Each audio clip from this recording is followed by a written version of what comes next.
Jesus ఈ లోకానికి ఆయన తీసుకొచ్చింది ఏంటంటే గొప్ప సంతోషాన్ని తీసుకొచ్చాడు. అందుని బట్టి దివ్య లేఖన గ్రంథము, ఇదిగో ప్రజలందరికీ కలగబోవు మహా సంతోషకరమైన శుభవర్తమానం అంటాడు. అంటే రక్షకుడు ఈ లోకానికి అరుదించడం అనేది అందరికీ కూడా సంతోషమైనటువంటి విషయాన్ని మనం క్రిస్మస్ వేళ జ్ఞాపకం చేసుకుంటాం. క్రిస్మస్ గురించి చాలా విషయాలు మనం తరచూ వింటూ వస్తున్నాం. ఈ రోజున కూడా కొన్ని ప్రత్యేకమైనటువంటి విషయాలు క్రిస్మస్ గురించి మనం విందాం. రక్షకుడు ఈ లోకానికి ఎందుకు రావాల్సి వచ్చింది, రక్షకుడు ఈ లోకానికి రావటం ద్వారా మానవ జాతికి కలిగిన ప్రయోజనాలు ఏంటో కొన్ని చారిత్రాత్మక, శాస్త్రీయ, ఫిలసాఫికల్ అంశాలతో కొద్ది నిమిషాలు మనము ఈ సందేశాన్ని మనం విందాం. 18th సెంచరీలో సర్ జేమ్స్ సిమ్సన్ అనేటువంటి ఒక వైద్యుడు ఉన్నాడండి. Is a medical doctor. 18th సెంచరీలో అండి అనస్థీషియా లేదు. ఇప్పుడు మన హాస్పిటల్కి వెళ్ళామంటే ఏదైనా సర్జరీ, శస్త్రచికిత్సలు చేసే ముందు ఖచ్చితంగా మత్తుమందు ఇస్తారు, అనస్థీషియా ఇస్తారు. కానీ పూర్వ దినాలు అనస్థీషియా లేనప్పుడు ఒకసారి ఊహించండి, మత్తుమందు లేకుండా ఆపరేషన్ చేయటం అనేటువంటిది చాలా చాలా హృదయ విదారకమైనటువంటి పరిస్థితి.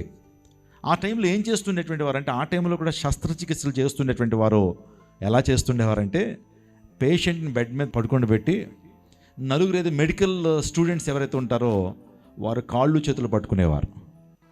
లైవ్గా ఆపరేషన్ చేస్తుండేటువంటి వారంట. ఆ సందర్భంలో ఈ సర్ జేమ్స్ సిమ్సన్ అనేటువంటి ఆ యొక్క శాస్త్రవేత్త, లేకపోతే ఆ వైద్యుడు, అతడు బ్రిటిష్కి సంబంధించినటువంటి వాడు. ఆ వ్యక్తి దేవుణ్ణి అడిగాడట, ఏమనంటే, నువ్వు నాకు జ్ఞానం ఇస్తే కనుక మనిషిని అపస్మారక స్థితిలోకి తీసుకెళ్ళి ఆపరేషన్ చేసేటువంటి ఆ యొక్క గొప్ప జ్ఞానాన్ని నాకు ఇవ్వండి అని అడిగాడట. అది ప్రేరణ ఎక్కడ పొందాడంటే, బైబిల్ గ్రంథం చదువుతున్నప్పుడు ఒక ప్రేరణ ఆ వ్యక్తి పొందాడు. సో మీరు బైబిల్ గ్రంథాన్ని జాగ్రత్తగా ఆలోచన చేస్తే, ఆదిలో దేవాదేవుడు మనిషిని ఎలా సృష్టించాడో అక్కడ చెప్పబడుతుంది. మనిషిని మట్టి బొమ్మను తయారు చేసి ఆ మట్టి బొమ్మ యొక్క నాసికారంధ్రంలో జీవవాయువును ఊదినప్పుడు నరుడు జీవాత్మయ్యాడు. మనందరం కూడా ఎక్కడి నుంచి వచ్చామంటే మట్టిలోంచి వచ్చాం కాబట్టి తిరిగి మన్ను అయిపోతాం అన్నాడు. మన్ను కాబట్టి తిరిగి మన్ను అయిపోతామని దేవుని లేఖనాలు సెలవిస్తున్నాయి. ఆ తర్వాత స్త్రీని ఎలా నిర్మించాడనంటే, ఆ పురుషుణ్ణి, ఆదాముని గాఢ నిద్ర కలుగు చేశాడట. తన ప్రక్కటెంకుని తీసి స్త్రీని నిర్మించాడు. ఈ ప్రాసెస్ ఎప్పుడైతే చదివాడో, so God is the first surgeon, ఆయనే మొదటిసారిగా ఆపరేషన్ చేశాడు. Is the first anaesthetist as well. దేవుడే మొదటిసారిగా మత్తు మందు కూడా ఇచ్చాడు. సో ఆ మత్తు దేవుడు ఇచ్చినప్పుడు, దేవుని ద్వారా సృష్టించబడినటువంటి మనము, దేవుని రూపంలో ఉన్నటువంటి మనము, ఆ జ్ఞానం కూడా ప్రభు మనకి ఇస్తాడని చెప్పి అతడు ప్రార్థన చేసి ఆ జ్ఞానాన్ని సంపాదించి ఎట్టకేలకు ఆ వ్యక్తి అనెస్థీషియా అనేటువంటి మత్తు మందుని ఆ వ్యక్తి కనిపెట్టగలిగాడు. ఫస్ట్ టైం అతను కనిపెట్టిన మత్తు మందుని ఒక అమ్మాయికి ఇచ్చాడట. ఇస్తే సుమారుగా 8 hours ఆమె పడుకునే ఉంది. ఫస్ట్ టైం మత్తు మందుని ఇచ్చినటువంటి అమ్మాయి పేరు అనెస్థీషియా. ఫస్ట్ టైం మత్తు మందు ఇచ్చిన అమ్మాయి పేరు అనెస్థీషియా. అందుని బట్టి క్లోరోఫామ్ని అనెస్థీషియా అని కూడా పిలుస్తారు. సో ఆ తర్వాత అతడు చేసినటువంటి పరిశోధన నిమిత్తం ఎడెన్బర్గ్ యూనివర్సిటీలో అతడు ఇంత గొప్ప కార్యం తలపెట్టాడు, ప్రపంచానికి ఇంత అద్భుతమైన మత్తు మందును కనిపెట్టాడని చెప్పి అతనికి ఆ టైంలో, ఇప్పుడైతే Nobel prize is the prestigious award, కానీ ఆ టైంలో నైట్హుడ్ అనేటువంటి ఒక బహుమానం ఉండేది. ఇప్పుడు నోబెల్ ప్రైజ్ ఎంతైతే ప్రెస్టీజియస్ అవార్డో, ఆ టైంలో నైట్హుడ్ అనేటువంటి బహుమానాన్ని ఆ వ్యక్తికి ఇవ్వటానికి ఎడెన్బర్గ్ యూనివర్సిటీలో ఇలాంటి మెడికల్ డాక్టర్స్ అందరూ ఇలా కూర్చున్నారు, శాస్త్రవేత్తలు అందరూ కూర్చున్న తర్వాత ఆ వ్యక్తిని స్టేజ్ మీద పిలిచి ఆ యొక్క అవార్డు అతనికి ఇచ్చారట. ఇచ్చినప్పుడు అవార్డు ఇవ్వగానే రెస్పాన్స్ అడుగుతారు. రెస్పాన్స్ ఏమని అడిగారంటే, కింద ఉన్నటువంటి వారు, sir James Simpson, what do you consider to be the most valuable discovery in your life time? నువ్వు చాలా పరిశోధన, you have made many inventions and discoveries, but what do you consider to be the most valuable invention in your life? నీ జీవితంలో అత్యుత్తమైనటువంటి పరిశోధన ఏంటి అని అడిగితే, ఆ వ్యక్తి, నేను కనిపెట్టినటువంటి క్లోరోఫామ్ కాదు, నేను ఒక విషయాన్ని చెప్పాలనుకుంటున్నాను. నా జీవితంలో రక్షకుడు ఈ లోకానికి నా కోసమే అరుదించాడు, అదే నా జీవితంలో తెలుసుకున్న అత్యుత్తమైన పరిశోధన అని ఆ వ్యక్తి చెప్పాడండి. నేను ఈ మాట ఎందుకు చెప్పానంటే, కొంత జ్ఞానం పెరిగిపోగానే మన జీవితాల్లో ఒక ఆలోచన వచ్చేస్తుంది, దేవుడు లేడు అనేటువంటి ఆలోచన వచ్చేస్తుంది. మనిషి ద్వారానే, ఈ యొక్క మన జ్ఞానం ద్వారా మనం జీవిస్తాం అని అనుకుంటాం. దేవునికి స్థానం ఇవ్వనటువంటి వారు ఈ ప్రపంచంలో చాలామంది ఉన్నారు. వారు నాస్తికులు అని పిలుస్తూ ఉంటాం. వారు నాస్తికులు. నేను ఒక విషయం చెప్పనివ్వండి, ప్రపంచంలో చాలామంది శాస్త్రవేత్తలు ఉన్నారు. వారిలో కొంతమంది ఎథిస్టిక్ సైంటిస్ట్ ఉన్నారు, కొంతమంది థియిస్టిక్ సైంటిస్ట్ ఉన్నారు. సో 80% అందరూ కూడా దేవుని నమ్మేటువంటి వారే. మీలో చాలామందికి జోనస్ కెప్లర్ అనేటువంటి శాస్త్రవేత్త తెలిసే ఉండొచ్చు. మీరు 9th 10th ఇంటర్మీడియట్ ఫిజిక్స్ చదివితే కెప్లర్ గమన సూత్రాలు చదువుకుంటాం. కెప్లర్ ఒక విషయాన్ని ప్రపంచానికి చెప్పినటువంటి మాట ఏంటనంటే, అతడు ఈ భూమి కక్షల మీద, భూమి తన చుట్టూ తాను తిరుగుతూ సూర్యుని చుట్టూ తిరిగేటువంటి ఆ కక్షల గురించి, వాటి గురించి అధ్యయనం చేసేటువంటి శాస్త్రవేత్త. ఆ వ్యక్తి అంటాడు, ఈ సమస్త సృష్టి నేను గమనిస్తున్నప్పుడు, టెలిస్కోప్లో చూస్తున్నప్పుడు, అంతరిక్షాన్ని పరిశీలన చేస్తున్నప్పుడు, ఈ సృష్టి ఎవరో ఆజ్ఞకు లోబడి తిరుగుతున్నట్లుగా నాకు అనిపిస్తుంది అంటాడు. వీళ్ళందరూ కూడా చదువులేనటువంటి వారు కాదండి. ఎంతగానో జ్ఞానాన్ని, పాండిత్యాన్ని సంపాదించినటువంటి వారు, మైండ్ ఫ్యాకల్టీస్ని చాలా జాగ్రత్తగా ఉపయోగించేటువంటి వారు. అంతరంగాలు ఉన్నాయి కదండి. మైండ్కి ఏముంది? మన మైండ్కి అంతరంగాలు ఉన్నాయి. అంతరంగాలు అంటే సీరియల్ కాదండి. అంతరంగాలంటే మైండ్ ఫ్యాకల్టీస్. మైండ్ చాలా చాలా కార్యాలు చేయగలుగుతుంది. Recollectivity, remembrance and creativity, rationality. So విచక్షణ అనేటువంటి మన మైండ్కి ఉంటుంది. ఇటువంటి గొప్ప శాస్త్రవేత్తలు వారు ఒప్పుకుంది ఏంటంటే, దేవుడు అనేటువంటి వాడు ఉన్నాడు. ఈ ప్రపంచంలో ఏదో శక్తి ఉంది. ఆ శక్తి ద్వారా ఈ ప్రపంచం అంతా కూడా ముందుకు జరుగుతూ ఉంది. దేవుడు అనగానే మన వేదం చెప్తుంది, ఉత్పత్తిచ పోషించ వినాశయాచ. దేవుడు అనేటువంటి వాడు ఉత్పత్తి చేసేటువంటి వాడు, ఆయన పోషించేటువంటి వాడు, ఆయన వినాశనాన్ని కూడా కలుగు చేశాడు. God is the generator, God is the organizer and God is the destructor అనే మాట మనకు తెలుసు. ఏదో శక్తి ఉందండి అని చెప్తూ ఉంటారు. ఏదో శక్తి ఇక అన్ని శక్తుల్ని కూడా కదిలిస్తూ ఉంది అని చాలామంది మాట్లాడతారు. Yes, God is a power. దేవుడు అనేటువంటి వాడు శక్తే. నేను కూడా ఒప్పుకుంటాను. ఏదో శక్తి మనల్ని నడిపిస్తుంది. ఏదో శక్తి సూర్యుడిని, చంద్రుడిని, భూమి తాను చుట్టూ తాను తిరుగుతూ, అదొక మ్యాగ్నెటిక్ పవర్ కావచ్చు, ఎలక్ట్రోమాగ్నెటిక్ పవర్ కావచ్చు, ఇంకా చాలా పవర్స్ ఉన్నాయి కదా. ఆ పవర్స్ అన్నిటికీ కూడా అతీతుడు, ఆది పరాశక్తి, ఆ శక్తి ఉన్నాడు. ఇప్పుడు క్రిస్మస్ అంటే ఏంటంటే, ఆ శక్తి వ్యక్తిగా వచ్చాడు. God is not only A power but is also a person. Christmas యొక్క ప్రధానమైనటువంటి ఉద్దేశం ఏంటంటే, దేవుడు శక్తిగా ఉండిపోలేదు, ఆయన వ్యక్తిగా ఈ లోకానికి వచ్చాడు, అవతారంగా ఈ లోకానికి వచ్చాడు. థెర్మోడైనమిక్స్ మనం చదువుకున్నాం. థెర్మోడైనమిక్స్ థర్డ్ లా ఏం చెప్తుంది? Thermodynamics third law, energy can neither be created nor be destroyed but it can be transformed from one form to another form. Wonderful, మీరు ఇంకా గుర్తుపెట్టుకున్నారు. Okay, thermodynamics. ఇప్పుడు శక్తికి నిర్వచనం సైన్స్ ఇస్తూ ఉంది. శక్తికి పుట్టుక ఉండదంట, శక్తి జన్మించదు. Energy can neither be created. ఏ ఒక్కరు సృష్టించలేరు శక్తిని, ఏ ఒక్కరు నాశనం చేయలేరు. బట్ అది రూపాన్ని మార్చుకుంటుంది, ఒక ఫామ్ నుంచి ఒక ఫామ్కి. అర్థమైందా? ఇప్పుడు దేవుణ్ణి ఏమంటున్నాం మనం? శక్తి అంటున్నాం కదా, ఆది పరాశక్తి అని పిలుస్తాం. ఇప్పుడు దేవుడిని ఏ ఒక్కరు కూడా సృష్టించలేరండి, ఏ ఒక్కరు నాశనం చేయలేరు. నేను ఇందాక చెప్పాను, దేవుడు అనగానే స్వయంభవుడు, ఈ సెల్ఫ్ ఎగ్జిస్టెంట్ స్వయంభవుడు. ఎవరు దేవుని క్రియేట్ చేశారంటే అది క్వశ్చనే, రాంగ్ క్వశ్చన్. అదే ఒక మాట అని చెప్పనివ్వండి, దేవుని ఏ ఒక్కరు కూడా కలుగు చేయలేరు, దేవుడు ఏ ఒక్కరిని నాశనం చేయలేరు. బట్ క్రైస్తవులు ఎందుకండి యేసు ప్రభు పుట్టాడంటారు? అసలు దేవుడని వారు విశ్వసిస్తూ క్రైస్తవులందరూ కూడా క్రీస్తు నేడు పుట్టెను, ఆ జన్మదిన వేడుకలు చేసుకుంటారనేటువంటి ఆలోచన మీకు రావచ్చు. యేసు ప్రభు వారు ఈ లోకంలో ఆయన పుట్టలేదండి, ఆయన వచ్చారు. ఈ యొక్క విషయాన్ని గమనించాలి. ఒక వ్యక్తి పుట్టాలి అంటే స్త్రీ పురుషుల యొక్క కలయిక ద్వారా ఈ ప్రపంచానికి మనము వస్తాం, అంటే మనం పుడతాం.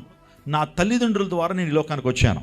కానీ జీసస్కి తండ్రి లేడండి. తండ్రి అంటే పురుషుని యొక్క ప్రమేయం లేకుండా పరిశుద్ధాత్మ ద్వారా, దేవుని సహాయం ద్వారా కన్యక గర్భవతి అయింది. అంటే ఆయన రూపాన్ని మార్చుకుని వచ్చాడు తప్పించి, స్త్రీ పురుషుల యొక్క కలయిక ద్వారా ఒక జీవం అనేది ప్రపంచంలో ఆవిర్భవించబడుతుంది, అంటే జనిస్తుంది. అంటే జీసస్ ఈ రోజున కన్య గర్భాన్ని జన్మించాడు కాబట్టి ఆయన రూపాన్ని మార్చుకుని వచ్చాడు తప్పించి, ఆయన ఈ లోకంలో ఆయన పుట్టడం అనేది జరగలేదు. అందుని బట్టి క్రైస్తవులారా, యేసు ప్రభు వారు పుట్టాడు అనేటువంటి ఆ కాన్సెప్ట్, ఆ మాట నా దృష్టిలో తప్పే. ఆయన అరుదించాడు. ఆల్రెడీ ఆయన ఉన్నాడు. నేను నిన్న ఈ రోజున సెక్రటేరియట్లో నేను మాట్లాడుతున్నాను, ఇక్కడ ప్రాంతానికి వచ్చాను, నేను లేనని అర్థమా? నేను వేరే ప్రాంతంలో ఉన్నాను. నేను ఈరోజు ఈ ప్రాంతానికి వచ్చాను. చాలా జాగ్రత్తగా గమనించండి. ఇదే విషయాన్ని మన యొక్క మత పెద్ద అని చెప్పొచ్చు, మన భారతదేశంలో గొప్ప తాత్వికవేత్త, అందరూ ఆ వ్యక్తిని స్వామి అని పిలుస్తాం, ఆ వ్యక్తే స్వామి వివేకానంద. ఆయన కూడా ఇదే విషయాన్ని చెప్పడానికి ఇష్టపడ్డాడు. ఆయన ఏంటో తెలుసా?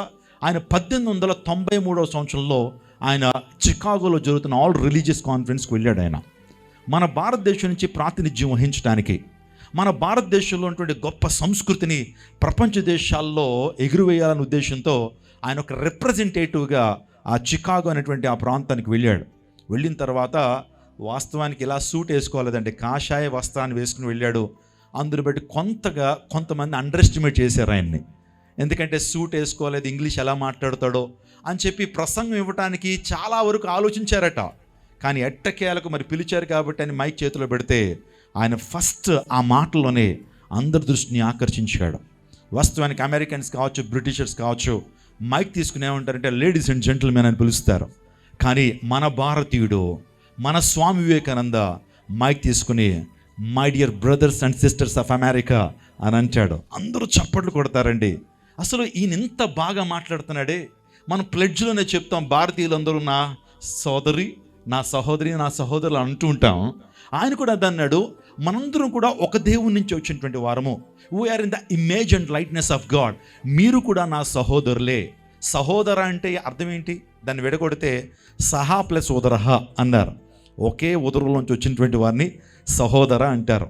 అంటే అందరినీ కూడా సహోదరుడా, సహోదరుని పిలిచేటప్పటికీ చాలా చాలా ఇంప్రెస్ అయ్యారండి. ఇంప్రెస్ అయిన తర్వాత అద్భుతమైన స్పీచ్ ఆయన ఇస్తాడు. ఇచ్చిన తర్వాత అందరూ కూడా లేచి స్టాండింగ్ యావియేషన్లో అందరూ లేచి నిలబడి 10 నిమిషాలు నాన్ స్టాప్ చప్పట్లు కొడతారండి. ఆ విషయాన్ని ప్రపంచవ్యాప్తంగా అనేక మంది ఆయన గొప్పతనాన్ని శ్లాఘించారు. ఆయన భారతదేశానికి తిరిగి వచ్చాడు. జీసస్ గురించి కూడా he made A research. Jesus గురించి కూడా కొన్ని విషయాలు తెలుసుకున్నాడు ఆయన. ఎందుకంటే క్రిస్టియానిటీ ఆ ప్రాంతంలో కూడా చెప్పడం జరిగింది. What is Christianity, what it teachers అనే విషయాలు కూడా తెలుసుకున్నప్పుడు ఆయన ఒక పుస్తకాన్ని రాశాడండి. జీసస్ గురించి చాలా కొటేషన్స్ కూడా ఆయన చెప్తూ వచ్చాడు. ఆయన ఒక పుస్తకాన్ని రాస్తూ, ఆ పుస్తకము ప్రబోధ రత్నాకరం. ఆ ప్రబోధ రత్నాకరంలో ఆయన ప్రీఫేజ్లో ఈ విధంగా రాశాడు. ఒకవేళ మీకు దొరికితే చదవండి. ఆ పుస్తకంలో ఆయన రాసిన మాటలు నేను చెప్తున్నాను. ఆది యందు వాక్యం ఉండెను, ఆ వాక్యము దేవుడి అయి ఉండెను, ఆ వాక్యము దేవుని యొద్దుండెను. అలా క్రిందకు రాసుకుంటూ ఆ వాక్యము ద్వారా సర్వ ప్రపంచం నిర్మాణమైనవి అని చెప్పుకుంటూ ఆ వాక్యమే శరీరధారిగా కృపా సత్య సంపన్నుడిగా మన మధ్య నివసించను. వాక్యము శబ్దానికి మాంసము రక్తం ఉంటుందండి. అంటే ఆదిలో ఏముందంటే in the beginning there was a word. ఈ విశ్వము, సూర్యచంద్రులు, నక్షత్రాలు ఏవి కలుగు చేయ క్రితము ఆదిలో in the beginning there was a word. ఆదిలో వాక్యం ఉన్నది, ఆ వాక్యము దేవుని యొద్ద ఉన్నది, ఆ వాక్యము దేవుడై ఉన్నాడు అని చెప్పుకుంటూ ఆ వాక్యమే శరీరధారిగా, the word came in to flesh, ఆ వాక్యమే శరీరధారిగా కృపా సత్య సంపూర్ణుడిగా ఈ లోకంలో జీవించారు, నివసించారు అనే మాట ఆయన రాశాడు. ఎగ్జాక్ట్లీ అదే మాట నేను పరిశుద్ధ గ్రంథంలో చదువుతాను. ఇది పరిశుద్ధ గ్రంథం అండి. ఈ యొక్క పరిశుద్ధ గ్రంథంలో యోహాను సువార్త 1వ అధ్యాయం 1వ వచనంలో ఆది యందు వాక్యం ఉన్నది, ఆ వాక్యము దేవుని యొద్ద ఉన్నది, ఆ వాక్యమే దేవుడై ఉన్నాడు అని చెప్తూ 14వ వచనం దగ్గరకు వచ్చేటప్పటికి బైబిల్ లేఖనం చెప్తుంది, ఆ వాక్యమే శరీరధారిగా కృపా సత్య సంపూర్ణుడిగా మన మధ్య నివసించెను. నేను కొంత ఎలాబొరేషన్లోకి వెళ్తాను. ఈ యొక్క వాక్యాన్ని తెలుగులో వాక్యం అని పిలిచాం, ఇంగ్లీష్లో ద వర్డ్ అని పిలుస్తారు, ద వర్డ్. హిందీలో వచన్ అని పిలుస్తారు, గ్రీకు భాషలో వాక్యాన్ని లోగోస్ అంటారు.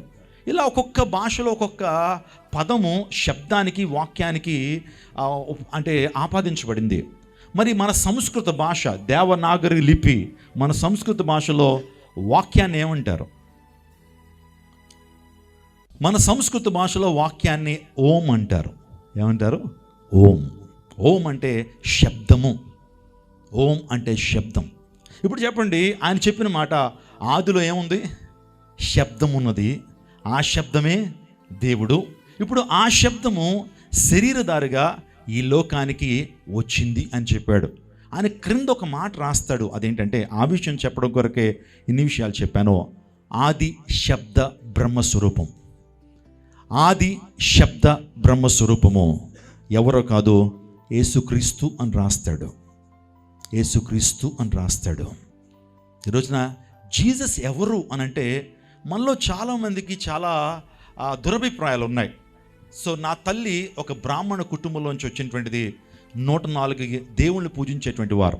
యేసు ప్రభు వారంటే ఒక తప్పుడు అభిప్రాయం, ఒక చీప్ అభిప్రాయం, తక్కువ కొలుస్తున్న దేవుడు అనేటువంటి ఒక భావన చాలామందికి ఉంది. ఈ రోజున జీసస్ ఎవరు అంటే, ఆయన వాక్యమైనటువంటి దేవుడు శరీరధారిగా ఈ లోకానికి వచ్చాడు. ఆయన అంటాడు, if I were in the days of Lord Jesus Christ at Palestina, నేనే గనక యేసుక్రీస్తు ప్రభు ఉండేటువంటి కాలంలో ఉండినట్లయితే, I should have worship Jesus not with milk and not with water, but I should have worship Jesus with my heart's blood. Let me repeat again, is saying again, if I were in the days of Lord Jesus Christ at Palestina, I should have worshipped Jesus, I should have honored Jesus, not with milk and not with water, but I should have worshipped Jesus with my heart's blood. నేనే గనక యేసు ప్రభు సమకాలికున్నైతే, if I were a contemporary of Lord Jesus, నేను ఆయన ఏ విధంగా పూజిస్తానో తెలుసా? పాలతోనో నీటితోనో పాదార్పణం చేయడం కాదు, నా గుండెను కోసి గుండెలోంచి కారుతున్న రక్తముతో జీసస్కి నేను పాదార్పణం చేస్తానంటాడు స్వామి వివేకానంద. అంత జ్ఞానాన్ని పాండిత్యాన్ని సంపాదించిన ఆ వ్యక్తి జీసస్ గురించి ఏం చెప్తున్నాడు తెలుసా? ఆది శబ్ద బ్రహ్మ స్వరూపము జీసస్, ఆది శబ్ద బ్రహ్మ స్వరూపము యేసుక్రీస్తు అనేటువంటి విషయాన్ని ఆ వ్యక్తి చెప్తున్నాడు. నేను ఇంకా ఎలాబరేషన్లోకి వెళ్తున్నాను. God is not only A power, but is also a person. దేవుడు అనేటువంటి వాడు వ్యక్తి మాత్రమే కాదు, ఆయన శక్తి అయి ఉన్నాడు. శక్తితో మనం సంబంధాన్ని పెట్టుకోలేమండి.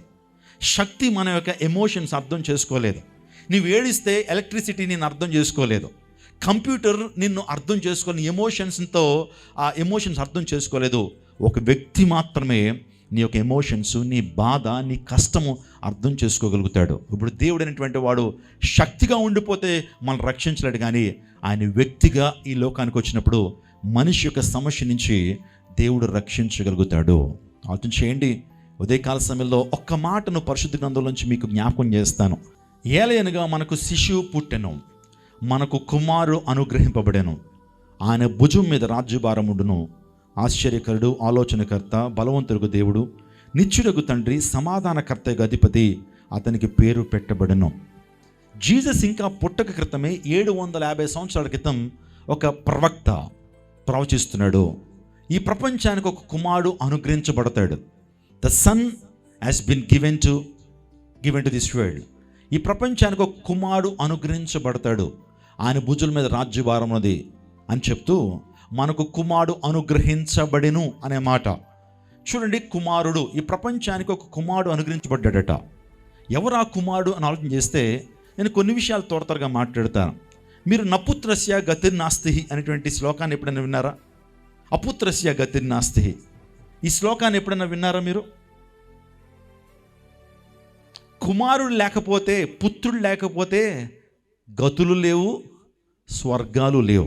కుమారులు లేనిటువంటి వారికి పరిస్థితి ఏంటి? వారికి గతులును వారికి స్వర్గాలు లేవని అర్థమా? ఇంకా ఇక్కడ చాలామంది పెళ్లి కానటువంటి వారు ఉన్నారు. సో ఒకవేళ మీరు లోకాన్ని విడిచిపెట్టేస్తే కనుక మీకు స్వర్గం లేకుండానే ఉండిపోతారా? నపుత్రస్య గతిర్నాస్తి అంటే కుమారుడు లేకపోతే గతులు లేవు, కుమారుడు లేకపోతే స్వర్గాలు లేవు అని రాయబడింది.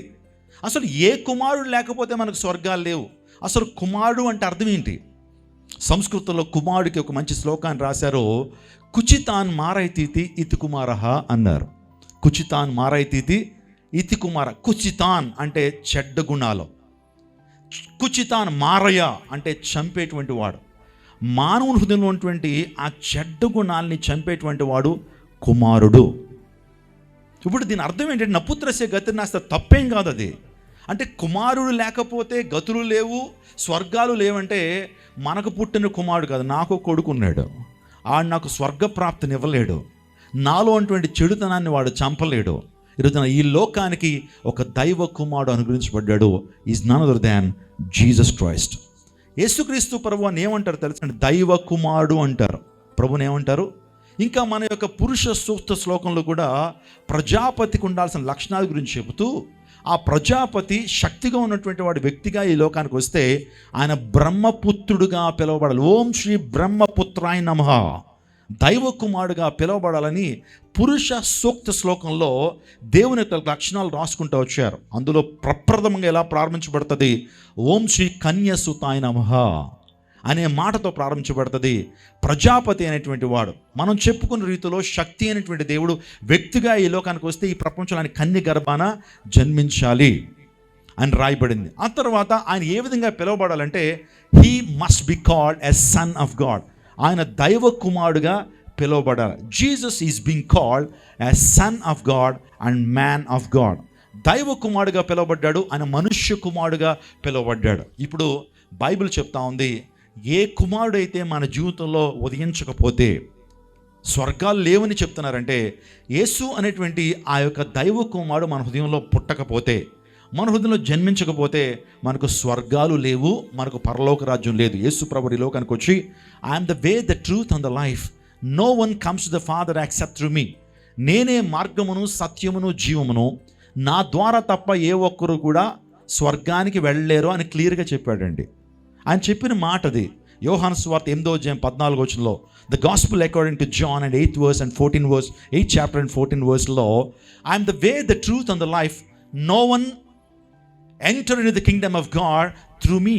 నా ద్వారా తప్ప ఏ ఒక్కరు కూడా స్వర్గానికి వెళ్ళారని మొహమాటం లేకుండా చెప్పాడు. ఈ రోజున జీసస్ తన జీవితంలో తను చేసిన స్టేట్మెంట్స్ అన్నీ కూడా కట్టుబడ్డాడు. ఆయన దైవ కుమారుడు, ఆయన దేవుడు, ఆయన సృష్టికర్త, నిత్యుడకు తండ్రి అనే విషయాన్ని మీరు జ్ఞాపకం చేసుకోవాలి. మనము చిన్నప్పుడు ఒక ప్రార్థన మనం చేసేటువంటి వారం, ఇప్పటికీ చాలామంది చేస్తూ ఉన్నాం, రేడియోలో వినపడుతూ ఉంటుంది. రోజుకు ఒక్కసారైనా సరే ఆ ప్రార్థన మనం వింటాం. ఆ ప్రార్థన, అసతోమ సద్గమయ, తమసోమ జ్యోతిర్గమయ, మృత్యోర్మ అమృతంగమయ, ఓం శాంతి శాంతి శాంతి, అసతోమ సద్గమయ. మీకు తెలుసండి ఈ యొక్క ప్రార్థన యొక్క మీనింగ్ తెలుసా? ఈ ప్రార్థన యొక్క మీనింగ్ తెలుసా? This is the wonderful prayer. అసతోమ సద్గమయ. అసతోమ అంటే నేను అసత్యంలో ఉన్నాను, నన్ను సత్యంలోకి నడిపించు. తమసోమ జ్యోతిర్గమయ. తామసి అంటే చీకటి, నేను చీకటిలో ఉన్నాను, నేను వెలుగులోకి నడిపించు. మృత్యోర్మ అమృతంగమయ. నేను మృత్యువులో ఉన్నాను, చెప్తున్న నేను ఒకనాటికి మరణిస్తాను, వింటున్న మీరు ఒకనాటికి మరణిస్తారు. మానవుని కడపట నశింపచే శత్రువు మృత్యువు అయితే అందరం కూడా మృత్యువుతో పోరాడుతున్నాం, చావుకి సిద్ధపడాలి. ఇది ఎంత సత్యం అంటే, ప్రతి ఒక్కరు కూడా పుట్టుడు గిట్టుడు కొరకే అంటారు. పునరపి జననం పునరపి మరణం అని పెద్దలు చెప్తా ఉంటారు. మన్ను కాబట్టి తిరిగి మన్ను అయిపోతామని దేవుని లేఖనాలు సెలవుస్తున్నాయి. మనం ఈ లోకం నుంచి విడిచి వెళ్తున్నప్పుడు ఏమీ తీసుకెళ్ళలేం. ఈ యొక్క సత్యాలన్నీ కూడా మనకు తెలుసు, కానీ మనలో తాపత్రయాలు మాత్రం మన తాపత్రయాలు మనవే. కొన్ని వైరాగ్యాలు ఉంటాయండి, అది ప్రసూతి వైరాగ్యం అంటారు. ప్రసూతి వైరాగ్యం అంటే ప్రసవ టైంలోనట ఆ స్త్రీ అనుకుంటుందట, ఇంకెప్పుడు ఏ బిడ్డకు జన్మనివ్వకూడదు, ఎందుకంటే ఆ ప్రసవ వేదన పొందుతున్నప్పుడు ఆ పెయిన్ తట్టుకోలేక ఇంక పిల్లల్ని కనను బాబా అనుకుంటుందట. కానీ మరలా పిల్లోడు పుట్టేసిన తర్వాత మరలా ఇంకొక ప్రాజెక్ట్కి రెడీ. దీన్ని ప్రసూతి వేదన అంటారు, ప్రసూతి వైరాగ్యం అంటారు. ఆ తర్వాత శ్మశాన వైరాగ్యం. ఏంటది? మనకి కరోనా టైంలో ఎక్కువ వైరాగ్యాలు ఉన్నాయి. శ్మశాన వైరాగ్యం. టీవీలో ఎవరన్నా చనిపోయారని తెలియగానే మనం ఎంత వైరాగ్యంతో నింపబడతామంటే, మనం కూడా ఒకప్పటికి అలాగే కదా, నన్ను కూడా తీసుకెళ్ళి ఆ మట్టిలో పెడతారు కదా, ఎందుకు ఈ తాపత్రం అని అనుకుంటాం. కానీ మన ఇంటి ప్రక్కన ఎవరన్నా చనిపోయినప్పుడు మనకు కూడా ఎలాంటి ఫీలింగ్ కలుగుతుంది, బాధ కలుగుతుంది. కానీ ఆ యొక్క మృతదేహం అలా రోడ్డు దాటగానే మరలా మన యొక్క బిజినెస్లు మనవే, మన తాపత్రయాలు మనవే. దీన్నే శ్మశాన వైరాగ్యం అంటారు. సో ఇక్కడ మనం చూస్తే కనుక ఇక్కడ ప్రార్థన ఏంటంటే, నేను మృత్యువులో ఉన్నాను, నన్ను జీవంలోకి నడిపించు. నేను చీకట్లో ఉన్నాను, నన్ను వెలుగులోకి నడిపించు. నేను అసత్యములో ఉన్నాను, సత్యములో నడిపించు. మనకు చాలా విషయాలు తెలియదండి, అనుకుంటాం.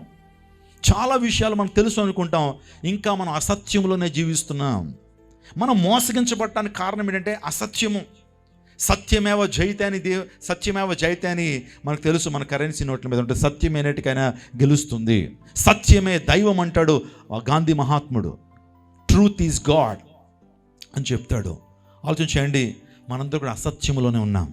అసత్యం. మనం ఎక్కడి నుంచి వచ్చామో మనకి ఇంకా క్లారిటీ లేదు. ఎవరు మనం కలుగు చేశారో ఇంకా క్లారిటీ మనకు లేదు. మనం ఎందుకు బ్రతుకుతున్నామో మనకి ఇంకా క్లారిటీ లేదు. మనం చనిపోయిన తర్వాత ఎక్కడికి వెళ్తామో మనకి క్లారిటీ లేదు.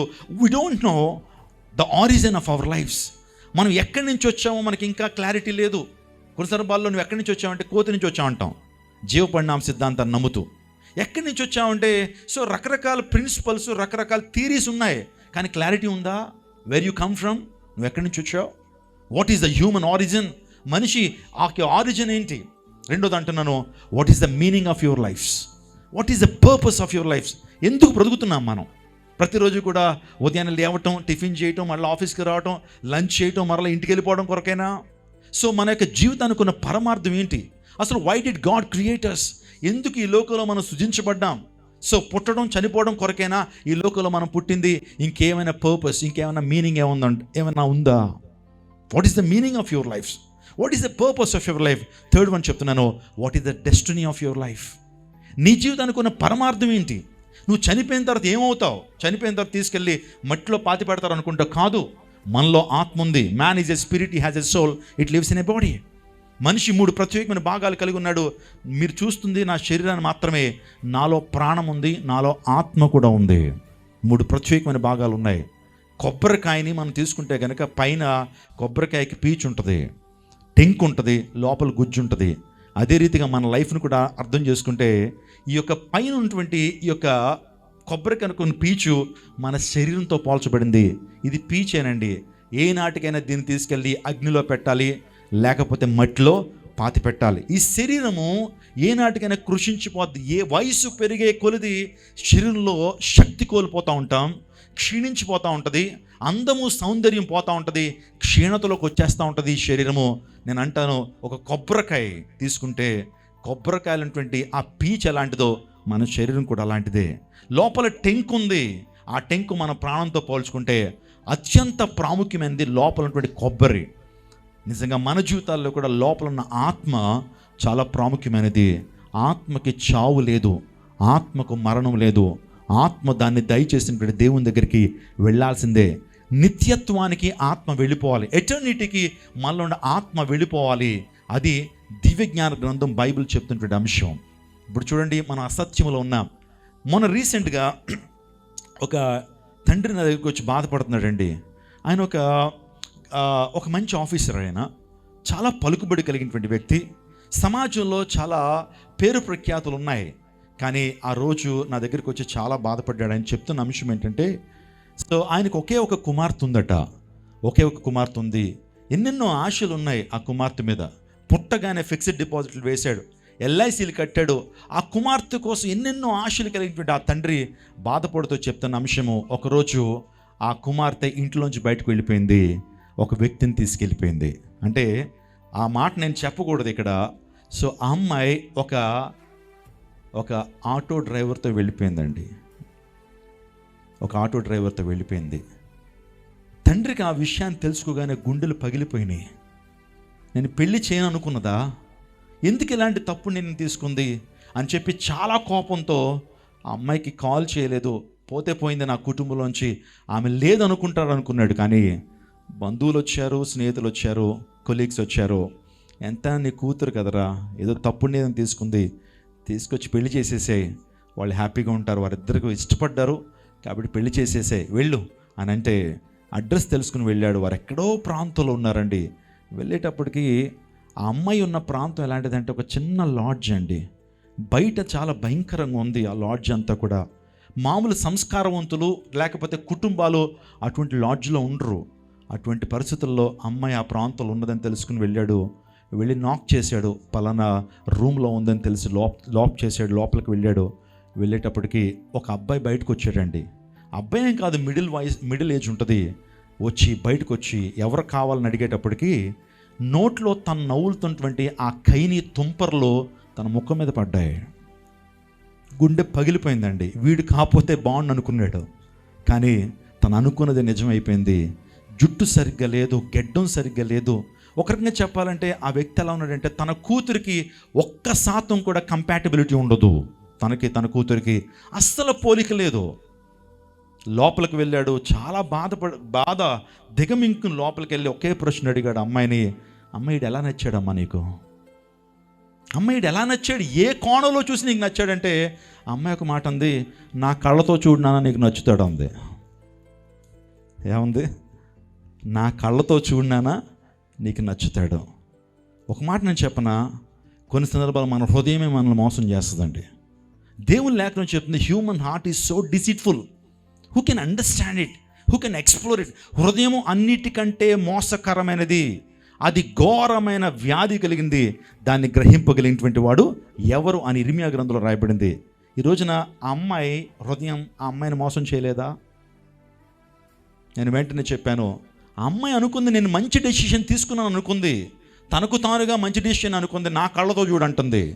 కానీ ఎవరైనా ఈ ప్రపంచంలో హర్షిస్తారా అటువంటి మ్యారేజెస్ని? ఏదో కాంప్రమైజ్ అయిపోయి లైఫ్ అంతా జీవించాలి.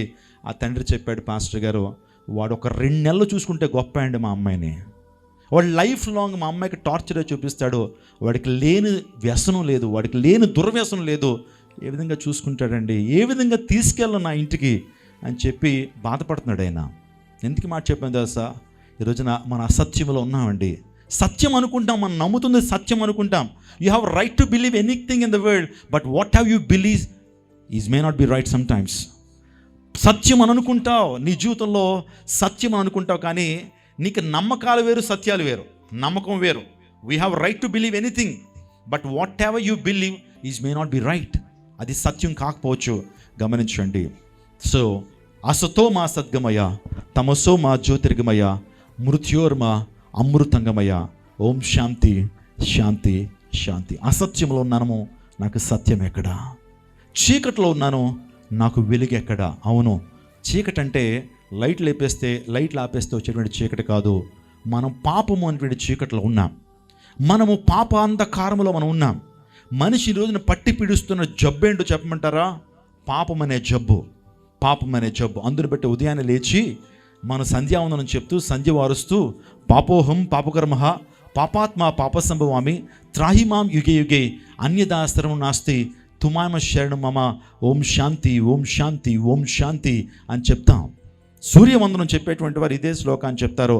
పాపోహం పాపకర్మః పాపాత్మ పాపసంభవామి త్రాహిమాం యుగే యుగే అన్యదా శరణం నాస్తి తుమామ శరణం మమ. ఓం శాంతి ఓం శాంతి ఓం శాంతి. నా పూర్వీకులు, నా తల్లిదండ్రులు ఈ యొక్క శ్లోకాన్ని ప్రతిరోజు సూర్యవందనం చెప్తూ ఈ శ్లోకాన్ని చెప్పేవారు. నేను పాపంలో పుట్టాను, అహం పాపి పాపోహం, అహం పాపి పాపకర్మః. నా కర్మలు పాపము, నా చూపులు, నా చేతలు, నా నడకలు, నా పడకలు పాపము. అందుని బట్టి ఈ పాపంలో ఉన్నటువంటి నన్ను పాపము నుంచి రక్షించయ్యా, పాపానికి వచ్చే శిక్ష నుంచి నన్ను రక్షించయ్యా. శరణాగత వత్సల త్రాహిమాం యుగే యుగే. దేవుణ్ణి వేడుకుంటున్న ప్రార్థన ఇదే. నేను పాపంలో పుట్టాను, పాపంలో పెరుగుతున్నాను, పాపంలో చనిపోతున్నాను. ఈ పాపము నన్ను నిత్య నరకాగ్ని గుండానికి నడిపిస్తుంది. ఈ పాపము నన్ను నా యొక్క జీవితంలో శాంతి లేకుండా చేస్తుంది. ఈ పాపం నా జీవితంలో మనశ్శాంతి లేకుండా చేసేటువంటిది ఈ పాపమే. అందుని బట్టి నాకేం కావాలి? త్రాహిమాం యుగే యుగే అన్యదా శరణం నాస్తి తుమామ శరణం మమ మమ అని 3 సార్లు చెప్తారు. అంటే పాపము నుంచి విడుదల పొందడానికి మనిషి చేస్తున్న ప్రయత్నాలు. ఈరోజున హ్యూమన్ ప్రాబ్లం ఏంటి తెలుసండి? It's a ethical problem, it's a moral problem. ఈ రోజున ఆంధ్రప్రదేశ్లో కావచ్చు, ఎక్కడైనా సరే మనిషి నైతిక విలువలు జీవించకపోవడం వల్లనే సమాజం అభివృద్ధి పొందట్లేదు. నైతికంగా మనిషి సరిగ్గా ఆలోచన చేయట్లేదు. పాపం మనిషిని పట్టి పీడిస్తూ ఉంది. పాపం చే ప్రతి ఒక్కడు ఆ పాపానికి దాసుడని. ఈ రోజున పాపం నుంచి విడుదల పొందినప్పుడు నీ జీవితంలో శాంతి. అక్కడ అంటాడు చివరన ఓం శాంతి శాంతి అంటాడు. పాపం నుంచి విడుదల పొందాలా? ఈ రోజున మనం చేస్తున్నటువంటి కార్యాల ద్వారా పాపం నుంచి విడుదల పొందలేం, కానీ మన జీవితంలో గాడ్ ఇంటర్వెన్షన్ ఉండాలండి. మనం పాపాన్ని విడిచిపెట్టాలంటే, తప్పుని విడిచిపెట్టాలంటే మనం పాపానికి బానిసలం కాబట్టి మనకు విడుదల రాదు. కానీ a God's intervention must be taken place in our life in order to take our sins away. మన జీవితంలో పాపాన్ని పోగొట్టుకోవాలంటే మన వల్ల సాధ్యపడదు. పాపాన్ని ఏ విధంగా మనం పోగొట్టుకోగలుగుతాం మన హృదయాల్లోంచి అంటే, మన పూర్వీకులు చాలా చాలా ప్రయత్నాలు చేశారు. పాపం వల్లే మనకు అశాంతి ఉంటుందని చెప్పి ఎన్నో యాగాలు చేశారు, ఎన్నో హోమాలు చేశారు, అనేకమైనటువంటి యాగాలు చేశారు. ఆ యోగాల్లో మనందరికీ తెలుసు, అశ్వమేధ యాగం అన్నారు. గోమేధ యాగం అన్నారు, అజామేధ యాగం అన్నారు, చండీ యాగం అన్నారు, ఇంకా వాజపేయం అన్నారు, ఇంకా చెప్పాలంటే నరమేధ యాగాలు కూడా చేశారు. సో ఎందుకు చేస్తారు ఆ యాగాలు? డబ్బులు ఎక్కువైపోయా? ఎందుకు చేస్తారు ఆ యాగాలు? ఆ యాగాల్లో చేసేటువంటిది ఏంటి తెలుసు? అశ్వమేధ యాగం అంటారు. అశ్వాన్ని ఏం చేస్తారంటే అశ్వాన్ని చంపుతారు. అశ్వం యొక్క శరీరం చూస్తాను రక్తం ఏదైతే ఉందో ఆ రక్తం ఎప్పుడైతే ప్రోక్షించబడుతుందో మనిషి యొక్క పాపాలు పోతాయి అని చెప్పి ఆ యాగాలు చేసేటువంటి వారు. మేధం అంటే ఏంటి? మేధం అంటే ఏంటి? చంపడం. నరమేధ యాగం, అశ్వమేధ యాగం, గోమేధ యాగం, అజామేధ యాగం. ఈ యాగాల్లో చేసింది ఏంటంటే మన పాపాలు పోవాలి అంటే మన పాపాలు పోవాలి అంటే మన స్థానంలో ఒక జంతు బలైపోవాలి. మన స్థానంలో ఒక ఆవు కావచ్చు, మేక కావచ్చు, మన స్థానంలో ఎవరైనా మన కొరకు ప్రాణం అర్పిస్తే, రక్తం కారిస్తే మన పాపాలు పోతాయనేటువంటి ఉద్దేశంతో ఒక శ్లోకాన్ని రాసుకున్నారు. సర్వపాప పరిహారం రక్త ప్రోక్షణం ఆవశ్యకం. సర్వపాపాలు పోవాలంటే రక్తము చిందించబడాలి. ఆ రక్తము తద్రక్తం పరమాత్మైన పుణ్యదాన బలియాగం అన్నారు. అంటే సర్వపాపాలు పోవాలంటే రక్తం చిందించబడాలి. Yes, it's true. అందును బట్టే జంతు బలి జరిగింది, అనేకమైన బలులు జరిగినాయి పాపం పోవడం కొరకు. కానీ ఆ శ్లోకంలో అంటాడు తద్రక్తం, సామవేదం తాండ్య మహాబ్రాహ్మణంలో తద్రక్తం పరమాత్మేన పుణ్యదాన బలియాగం. అర్థమైందండి? ఆ రక్తం ఎవరిదై ఉండాలా? ఆ రక్తము గొర్రెలదో, మేకలదో, ఆవులదో, గుర్రాలదో, చిన్నపిల్లలదో కాదు. తద్రక్తం ఏ పరమాత్ముడైతే సకల చరాచర సృష్టిని కలుగు చేశాడో, ఏ పరమాత్ముడైతే వాక్యమైనటువంటి వాడో, ఆదిలో ఉన్నటువంటి వాడో, ఆయన శరీరాన్ని ధరించి రక్త మాంసాలు ధరించి ఈ లోకానికి వచ్చి పవిత్రమైనటువంటి జీవితాన్ని జీవించి నాలో పాపం ఉందని ఎవరు స్థాపించగలరా అని చెప్పి నేను పరిశుద్ధంగా జీవించాను, కామ క్రోధ లోభ మోహం ఆశ్చర్యాలను జయించిన వాడిని, ధనేషిన దారీషిన పుత్రీషను జయించినటువంటి వాడిని, అలాంటి దేవుడు అనేటువంటి వాడు ఈ లోకానికి వచ్చి మనుషులందరూ కొరకు ఆయన రక్తాన్ని కాచినప్పుడు ఆ రక్తం ఎలా ఉండాలంటే తద్రక్తం పరమాత్మైన పుణ్య దాన బలియాగం. ఆ రక్తం పుణ్యమైనదిగా ఉండాలి, పరిశుద్ధమైన రక్తమై ఉండాలి. అది దానంగా ఇవ్వాలి, ఉచితంగా ఇవ్వాలి, ఒక బలియాగం ద్వారా ఇవ్వాలి. నేను ఈ శ్లోకాన్ని చదివినప్పుడు నాకు అర్థమైంది, ఈ లోక చరిత్రలో ఈరోజు క్రిస్మస్ని మనం జరుపుకుంటున్నాం కదా, ఈరోజున యేసుక్రీస్తు అనేటువంటి ఆ దేవుడు సమస్త మానవాళి పాప ప్రక్షాళన నిమిత్తము వాక్యమైనటువంటి దేవుడు, శక్తి అనేటువంటి దేవుడు వ్యక్తిగా ఈ లోకానికి వచ్చి పవిత్రమైనటువంటి జీవితాన్ని జీవించి పాపం లేకుండా బ్రతికి, జన్మ కర్మ పాపాలు ఆయనలో లేవు. జన్మ పాపం మనకు ఎలా వస్తుందంటే తల్లిదండ్రుల నుంచి జన్మ పాపం వస్తుంది. జీసస్కి జన్మ పాపం లేదు, ఎందుకంటే ఆయన కన్య గర్భాన్ని జన్మించాడు, పవిత్రంగా ఆయన జన్మించాడు.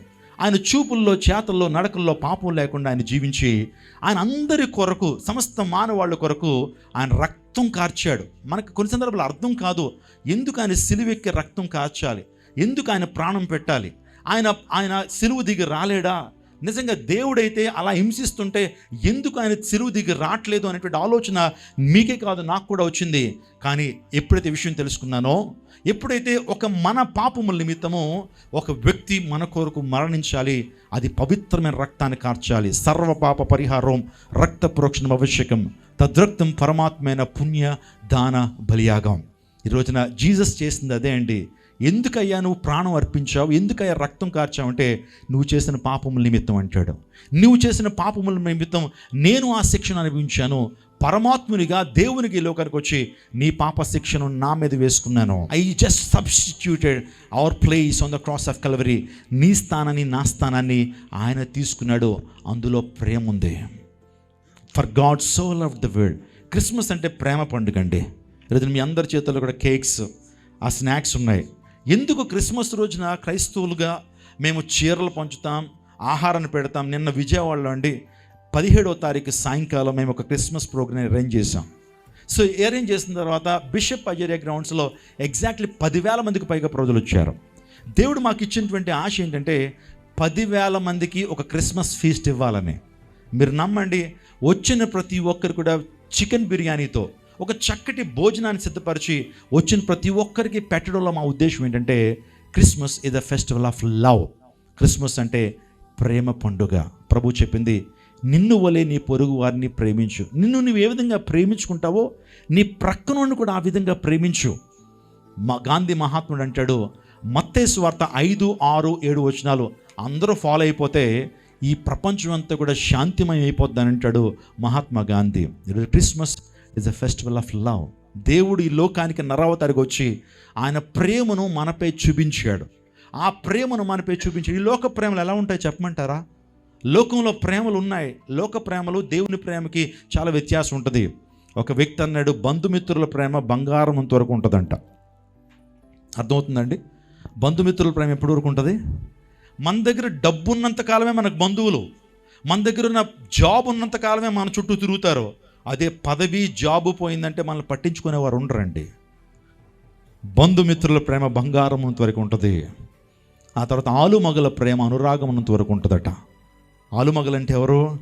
భార్యాభర్తలు. పెళ్ళైన కొత్తలు ఎంత ప్రేమ ఉంటుందండి. వారిద్దరి మధ్య గాలి కూడా చొరబడినటువంటి ఆ డిస్టెన్స్ వాళ్ళు మెయింటైన్ చేస్తారు, ఆనుకునే ఉంటారు. పెళ్ళైన కొత్తలు ఇద్దరు కలిసే వెళ్తారు. ఎక్కడికి వెళ్ళినా సరే ఇద్దరు చేతులు పట్టుకునే వెళ్తూ ఉంటారు. బండి మీద వెళ్తున్నప్పుడు కూడా భర్త అంటాడు, నా భుజమే చెయ్యవే అంటాడు. ఎప్పుడు? పెళ్ళైన కొత్తలో. అంటే బైక్ మీద వెళ్తున్నప్పుడు అందరూ చూడాలి, చిలక గోరింకలు అనుకోవాలని చెప్పి ఇలా చెయ్యమంటాడు. కానీ ఒక 5-6 సంవత్సరాలు అయిన తర్వాత చేయి తీసే ఇస్త్రీ మడత నడిచిపోతుంది అంటాడు. 5-6 అక్కర్లేదు అంటాడు. ఇస్త్రీ మడత నలిగిపోతుంది, తీసే చెయ్యి అంటాడు. ఏమైపోతా ఉంది? పెళ్ళైన కొత్తలో ప్రేమ ఉంటుంది, కానీ పెళ్ళైన కొన్ని సంవత్సరాలకి ప్రేమ ఎందుకు తరిగిపోతుంది? What's happening? ఆలుమగల ప్రేమ, వారిద్దరి మధ్య అనురాగం, ఒక మాటలో చెప్పండి ఇన్ఫాక్చుయేషన్. అది పోయిందంటే ఇంకిద్దరికిద్దరు లైటే. భర్త ఏమో ముందే వెళ్తూ ఉంటాడు, రామ్మ త్వరగా అంటే నువ్వు వెళ్ళు నేను వస్తానంటది. అంటే మీరు ఆలోచించేయండి. ఇంకా చాలా చాలా చెప్పుకోవచ్చండి. పెళ్ళైన కొత్తలో భార్యకి జస్ట్ కడుపున పోస్తే చాలు భర్తకు గుండె నొప్పి వచ్చినట్టు ఫీల్ అయిపోతాడు. జస్ట్ కడుపునే పలా వస్తే బంగారం ఏమైంది అసలు నీకేమైంది అని చెప్పి అపోలో హాస్పిటల్ కాల్ చేయనా, హైదరాబాద్ ఏఈజీ కాల్ చేయనా అని చెప్పి రకరకాల అడావుడి చేసేస్తాడు. ఎప్పుడు? పెళ్ళైన కొత్త రోజుల్లో. అదే పెళ్ళైన కొన్ని సంవత్సరాల తర్వాత భార్యకి సివియర్గా తలనొప్పి వచ్చేస్తుంది, లేకపోతే ఆ గ్యాస్ట్రైటిస్ పెయిన్ వచ్చేస్తుంటే అర్ధరాత్రి, ఏమండి నొప్పి వస్తుందండి, పెయిన్ వస్తుందండి, తట్టుకోలేకపోతాను, పడుకో తగ్గిపోద్ది, ఉదయం మాత్ర వేద్దాం అలా అంటాడు. పడుకో తగ్గిపోద్ది. లేదండి తగ్గట్లేదండి. కానీ పెళ్ళికి ముందు ఒక్క చిన్న తలనొప్పి వస్తే నీ గుండె నొప్పి వచ్చినట్టు ఫీల్ అయిపోయి ఇక సెక్రటేరియట్లో ఈ యొక్క ప్రాంతంలో ఉంటుంది, నీ విజయవాడలో మాత్రం తీసుకొచ్చి వేస్తావు నీ భార్యకి. కానీ పెళ్ళైన కొన్ని రోజులకి ఆ ప్రేమ తరిగిపోతూ ఉంది. ఎందుకే నీకు ఎన్ని నొప్పులు, అన్ని నొప్పులు తగ్గించుకుని మీ అమ్మగారి ఇంటికి వెళ్ళిపోయి అన్ని నొప్పులు తగ్గించుకుని రా అంటున్నటువంటి వారు లేరా? ఆలుమగల ప్రేమ అనురాగమునంత వరకు ఉంటుందట. తల్లిదండ్రుల ప్రేమ ఈ జన్మమంత వరకు ఉంటుంది. తల్లి ప్రేమ చాలా అద్భుతమైన ప్రేమ అండి. దేవుని తర్వాత తల్లి ప్రేమ ఉత్తమమైనటువంటి ప్రేమ. ఆ ప్రేమ కూడా కొన్ని రోజులే. నా తల్లే కనుక ఈ లోకాన్ని విడిచిపెట్టి వెళ్ళిపోతే నన్ను ప్రేమించే వాళ్ళు ఉంటారా? నా తల్లి ప్రేమ నేను పొందుకోగలుగుతానా? లోకాన్ని విడిచి వెళ్ళిపోయింది ఆమె, నన్ను ప్రేమించడానికి ఆమె లేదు అంటే తల్లి ప్రేమకు కూడా ఏమున్నాయి? లిమిటేషన్స్ ఉన్నాయి. తండ్రి ప్రేమ కూడా లిమిటేషన్స్ ఉన్నాయి. పెళ్ళికి ముందు ఎంతో ఐ లవ్ యూ అంటే నువ్వు లేకపోతే నేను లేనంటాడు. పెళ్ళైన తర్వాత సిచ్యువేషన్స్ మారిపోతున్నాయి. లోక ప్రేమలు అంతే. కానీ దేవుని ప్రేమ ఎలాంటిది? అగాపే అన్నారు దేవుని ప్రేమను, శాశ్వతమైన ప్రేమ. I will love you with everlasting love. శాశ్వతమైన ప్రేమతో నేను ప్రేమించున్నాను, విడువకని ఎడల కృప చూపుచున్నాను. Jesus love, God's love is eternal. ఎందుకు తెలుసా? Jesus is eternal, God is eternal. మనకు మరణం ఉంటుంది కానీ దేవునికి మరణం ఉండదు. ఆ ప్రేమతో మనల్ని ప్రేమిస్తాడు. ఈ లోకంలో బ్రతుకుతున్నంత కాలం ఆ ప్రేమతో మనకు శాంతినిస్తాడు. ఈ లోకాన్ని మనం విడిచిపెట్టి వెళ్ళిపోయినా మన ఆత్మకు ఆత్మశాంతి ఇస్తాడు ఆ దేవుడు. ఆ ప్రేమ శాశ్వతమైన ప్రేమ. ఆలోచన చేద్దాం. ఉదయకాల సమయంలో ఆ ప్రేమను ఆయన కనుపరిచి లోకానికి వచ్చాడు. Jesus demonstrated his love on the cross of Calvary. అసుతోమ సద్గమయ, తమసోమ జ్యోతిర్గమయ, మృత్యోర్మ అమృతంగమయ అన్న ప్రశ్నకు ఈ ప్రపంచంలో నాకు జవాబు దొరికింది, జీసస్ నుంచి దొరికిందండి. నేను గమనించాను, ఎవరన్నా వచ్చి ప్రార్థనకి ఆన్సర్ ఇచ్చారా అని అంటే only Jesus came to this world, he gave an answer for this prayer. ఒకవేళ నువ్వు సత్యం కోసం వెతుకుతున్నట్లయితే ఐఎమ్ ద ట్రూత్. ఒకవేళ నువ్వు జీవం కోసం వెతుకుతున్నట్లయితే ఐఎమ్ ద లైఫ్. ఒకవేళ నువ్వు వెలుగు కోసం ప్రయాసపడుతున్నట్లయితే I am the light of this world. నీవు వెలుగు కోసం ప్రయాసపడుతున్నట్టే I am the light of this world అని జీసస్ చెప్పాడు. It's a direct statements, exclusive statement Jesus made on while he was on this earth. ఈ ప్రపంచంలో ఉన్నప్పుడు I am the way, the truth and life, I am the light, I am the door, I am the life, I am the resurrection. నేనే జీవాహారాన్ని, నేనే జీవజలాన్ని, నేనే మార్గాన్ని, నేనే సత్యాన్ని, నేనే జీవాన్ని, నేనే ద్వారాన్ని అని జీసస్ చాలా ఇంకా ఏ విధమైనటువంటి సందేహం లేకుండా ఆ స్టేట్మెంట్ ఆయన చేయగలిగాడు. అందుని బట్టి ఎవరైతే చీకట్లో ఉన్నటువంటి వారు జీసస్ దగ్గరికి వచ్చినప్పుడు వెలుగుగా వారి జీవితాలు మార్చబడగలుగుతాయి. దేవుడు అనే మాటకు అర్థం చెప్తారా? దేవుడు అనేటువంటి మాటకు అర్థం ఏంటంటే దివ్యతి ఇతిహద్దేవహ. దేవుడు అనే మాటకు దివ్యతి ఇతిహద్దేవహ అంటే దేవుడు అనేవాడు ప్రకాశించేవాడు. దేవుడు అనేవాడు ఆయన వెలిగేటువంటి దేవుడు. సమీపింపురాన్ని తేజస్సుందులో అమరత్వం కలిగినటువంటి వారు. గాయత్రి మంత్రంలో మనము దేవుని గురించి మనం తెలుసుకుంటూ ఉంటాం. దేవుడు అనేవాడు ప్రకాశించేటువంటి వాడు, నిత్యము ప్రకాశించాలా, ఆ వెలుగును ప్రతి ఒక్కరికి ఇవ్వాలా. గురువు అనే మాట కూడా అర్థం చెప్తాను. గురువు అంటే అర్థం ఏంటంటే గు అంటే చీకటి, రువా అంటే చంపువాడు. చీకటి అంధకారాలని మన జీవితంలో చంపేటువంటి వాడు గురువు. ఇప్పుడు దేవుడు జగద్గురు అయి ఉంటాడు. జీసస్ క్రీస్ట్ని జగద్గురు అని పిలుస్తారు. గురువు కొన్ని లక్షణాల గురించి కూడా ఎన్నో ఫిలాసఫీ మనం వింటూ ఉంటాం, ఎన్నో ఆధ్యాత్మిక ప్రవచనాలు వింటూ ఉంటాం. గురు సాధు నిర్మల హృదయ కామ క్రోధ జితేంద్రియ యతస్ గురు లక్షణం అన్నారు. గురువు అంటే గురు లక్షణాల గురించి చెబుతూ గురు సాధు నిర్మల హృదయ కామ క్రోధ జితేంద్రియ యతస్ గురు లక్షణం అని వేదాలు చెప్తుంటే ఈ లోకంలో గురువుగా ఈ లోకానికి వచ్చినవాడు కామ క్రోధ జితేంద్రియాల్ని జయించిన వాడు జీసస్. ఈరోజు నా పరిశుద్ధుడు. I'm concluding my message my dear people. So ఆ దేవుడు ఈ లోకానికి వస్తే కనుక సో ఆ కొన్ని వింతలు జరగాలండి. ఎలా ఐడెంటిఫై చేస్తాం? ఆ దేవుడు కనుక ఈ లోకానికి వస్తే మనకులాగే సాధారణంగా పుట్టేస్తే అందరిలో మందితో ఆయన కూడా ఏకం చేసి మాట్లాడొచ్చు. ఆ దేవుడు శక్తి వ్యక్తిగా ఈ లోకానికి వస్తే ఈ ప్రపంచంలో కొన్ని కార్యాలు జరగాలి. జీసస్ పుట్టినప్పుడు అండి, జీసస్ ఈ లోకానికి అరుదించినప్పుడు కొన్ని వింతలు సంభవించినాయి. ఒక సెలెస్టికల్ మిరాకిల్ జరిగింది. అంటే విశ్వంలో ఒక మిరాకిల్ జరిగింది. ఇక్కడ మనం స్టార్స్ చూస్తున్నాం. ఎందుకు స్టార్ పెడతారంటే జీసస్ ఈ లోకంలోకి వచ్చినప్పుడు ఆకాశంలో ఒక మిరాకిల్ జరిగింది, ఒక సెలెస్టికల్ మిరాకిల్. నిజంగా నక్షత్రం పుట్టిందంటారు. నక్షత్రం పుట్టడం వాస్తవం కాదు. నక్షత్రం అంటే చిన్నదనుకుంటున్నారా? మన భూమి కంటే కొన్ని 100 రెట్లు 1000 రెట్లు పెద్దది. నక్షత్రం ఏం పుట్టలేదు. నక్షత్రం గురించి మాట్లాడాలంటే నేను రీసెంట్గా అమెరికాలో టెక్సస్లో హ్యూస్టన్ అనే పట్టణానికి వెళ్ళా. అక్కడ నాసా ఉంటుందండి, నేషనల్ ఏరోనాటికల్ స్పేస్ అడ్మినిస్ట్రేషన్. వెళ్ళినప్పుడు చాలా విషయాలు అక్కడ తెలుసుకున్నా. ఒక సైంటిస్ట్ నా ప్రక్కనే ఉండి మొత్తం ఎక్స్ప్లెయిన్ చేస్తూ ఉన్నాడు. ఆయన పెన్ను పేపర్ పట్టుకుని మొత్తం రాసుకుంటూ వచ్చాను. నక్షత్రం రీసెంట్గా నాసా వాళ్ళు కనిపెట్టిన పెద్ద నక్షత్రం, ఆ నక్షత్రం పేరు red hyper giant. Red hyper giant అది ఎంత పెద్దదంటే సూర్యుని కంటే 200 రెట్లు పెద్దదంట. దాన్ని రెడ్ హైపర్ జైంట్ అంటారు. దాని చుట్టూరు కూడా ఒక్కసారి ఇలా ప్రదక్షిణం చేయాలంటేనట రాకెట్ స్పీడ్ మీద 1500 సంవత్సరాలు పడుతుందంట. రాకెట్ స్పీడ్ వచ్చేసి సెకండ్కి 9 కిలోమీటర్లు. ఆ స్పీడ్తో ఒక మనిషి దాని చుట్టూ ఒక్కసారి తిరిగి రావాలంటే అక్షరాల 1500 సంవత్సరాలు పడుతుంది. Just imagine how big it is, ఎంత పెద్ద. మీరు ఇలాంటి నక్షత్రాలు యూనివర్స్లో కొన్ని వేల కోట్లు ఉన్నాయి. అర్థమవుతుందా? ఈ యూనివర్స్ ఎంత పెద్దదో మీరు ఆలోచన చేయండి. ఒక నక్షత్రం పుట్టింది అని మాట్లాడుతుంటారు.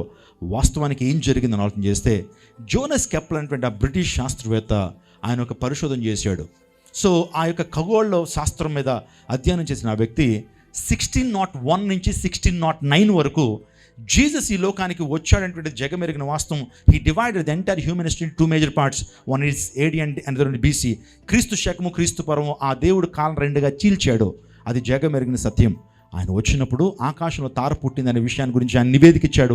1609లో మన సౌర కుటుంబంలో 9 నవగ్రహాలు, వాటిలో మార్స్, జూపిటర్, నెప్ట్యూన్ అనే 3 గ్రహాలు జీసస్ పుడుతున్న కాలం అంటే 2023 సంవత్సరాల క్రితం అట ఆ 3 గ్రహాలు ఒకే యాక్సిస్లోకి వచ్చినాయంట, ఒకే ఆర్బిట్లోకి వచ్చినాయట. నా చేతిలో ఒక క్యాండిల్ ఇలా పట్టుకున్నాను, సార్ ఇంకొక క్యాండిల్ లా పట్టుకున్నారు, ఇంకోసారి అక్కడ అలా పట్టుకున్నారు. ముగ్గురు కూడా స్ట్రైట్ లైన్లో ఆ యొక్క క్యాండిల్ లా పట్టుకుంటే ఒకటే కనబడుతుంది, కానీ వెలుగు ఎక్కువ ఉంటుంది. ఒకటే కనబడుతుంది అంటే 3 వరుసగా పెట్టాను నేను. మీకు చూస్తే ఒక క్యాండిలే మీకు కనబడుతుంది, కానీ వెలుగుగా కనబడుతుంది. This what happened when Jesus has been Born. ఎప్పుడైతే ఆయన పుట్టినప్పుడు ఆకాశంలో తార పుట్టడం అంటే ఒక సెలెస్టికల్ మిరాకిల్, ఒక ఖగోళ వింత సంభవించింది. అవును, రక్షకుడి లోకానికి వచ్చాడనంటే ఒక ఖగోళ వింత సంభవించాలి. Then people came to understand he is a saviour. ఇంకొక మాట చెప్తాను, ఇంకొక వింత ఏంటో తెలుసా? ఆయన ఈ లోకానికి వచ్చి ప్రతి ఒక్కరి మీద ఒక ప్రభావాన్ని చూపించాలి, ప్రతి ఒక్కరి జీవితంలో ఒక ప్రభావాన్ని చూపించాలి. ఆయన వచ్చి జీవించి వెళ్ళిపోవడం కాదు, హ్యూమన్తో లేకపోతే హ్యుమానిటీతో ఆయనకు ఒక సంబంధం ఏర్పాటు చేసుకోవాలా. ఈ ప్రపంచంలో మనం చూస్తే కనుక ఒక ఫిలాసఫర్ ఏథెన్స్ అనే ప్రాంతానికి వెళ్ళాడు. నేను క్లోజ్ చేస్తాను. ఒక ఫిలాసఫర్ ఏథెన్స్ అనే ప్రాంతానికి వెళ్ళాడండి. ఆ ఫిలాసఫర్ పేరు అపోస్టల్ పాల్. అతడు ఎంత గొప్ప జ్ఞాని అంటే గమాలియల్ అనేటువంటి ఒక వ్యక్తి దగ్గర డాక్టరేట్ డిగ్రీ పొందినటువంటి వాడు. ఆ టైంలో గొప్ప యూనివర్సిటీలు ప్రపంచంలో 2 ఉండేవి. అందులో ఒక యూనివర్సిటీలో చదువుకున్న టార్సస్ యూనివర్సిటీ, ఆ యూనివర్సిటీలో చదువుకున్నటువంటి ఆ జ్ఞాని ఒకరోజు ఏథెన్స్ అనే పట్టణానికి వెళ్ళాడు. ఏథెన్స్ అనేది జ్ఞానానికి పుట్టినిల్లు. అక్కడే అరిస్టాటిల్ వచ్చాడు, సోక్రటీస్ వచ్చాడు, ప్లేటో వచ్చాడు. ఫస్ట్ ఒలింపిక్ గేమ్స్ అక్కడే జరిగినాయి. ప్రపంచానికి జ్ఞానాన్ని అందించినటువంటి వారు గ్రీకులు. అందులో మనకు అరిస్టాటిల్ తెలిసి ద ఫస్ట్ టీచర్ అని పిలుస్తారు. ఆ ప్రాంతానికి వెళ్తే అక్కడ విచిత్రాన్ని ఒక చోద్యాన్ని చూశాడండి. ఆ చోద్యం ఏంటంటే, అలా రోడ్ల మీద తిరుగుతూ ఉన్నప్పుడు ఒక బలిపీఠాన్ని చూశాడు, ఒక టెంపుల్ చూశాడు. ఆ టెంపుల్ మీద ఏమని రాయబడిందంటే, ఎన్ ఆల్టర్ ఫర్ అన్నోన్ గాడ్, తెలియబడిన దేవునికి బలిపీఠం అని రాశారండి.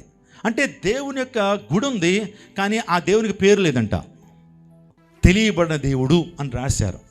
వెంటనే అడిగాడు, ఏంటండి చాలా టెంపుల్స్ చూశాను, దాని మీద ఏదో పేరు ఉంటుంది, లోపల విగ్రహం ఉంటుంది, లోపల ఒక పౌరాహిత్యం చేసిన పురోహితుడు ఉంటాడు, కానీ ఇక్కడ ఏంటి విచిత్రంగా ఉంది, తెలియబడిన దేవునికి బలిపీఠం అంటారేంటి అని అంటే వారు చెప్పారు, అయ్యా చాలా కాలం క్రితం మా ప్రాంతంలో ఒక కరోనా లాంటి ఒక వైరస్ వచ్చింది. మనిషి పిట్టల్లా రాలిపోతుంటే మేమందరం కూడా సమస్యకు పరిష్కారం ఏంటని చెప్పి కొంతమంది పెద్దవాళ్ళ దగ్గరికి వెళ్ళాం, స్వామీజీ లాంటి వాళ్ళ దగ్గరికి.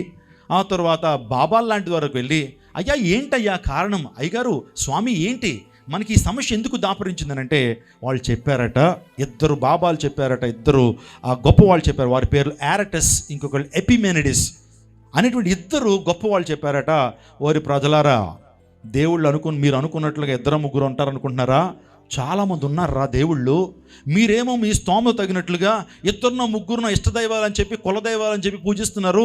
దేవుళ్ళు ఇంకా చాలామంది ఉన్నారు, 33 కోట్ల మంది ఉన్నారు. వారు మీ మీద కోపపడి మీరేమో వాళ్ళని పూజించట్లేదు, మిగతా వాళ్ళని పూజిస్తున్నారు.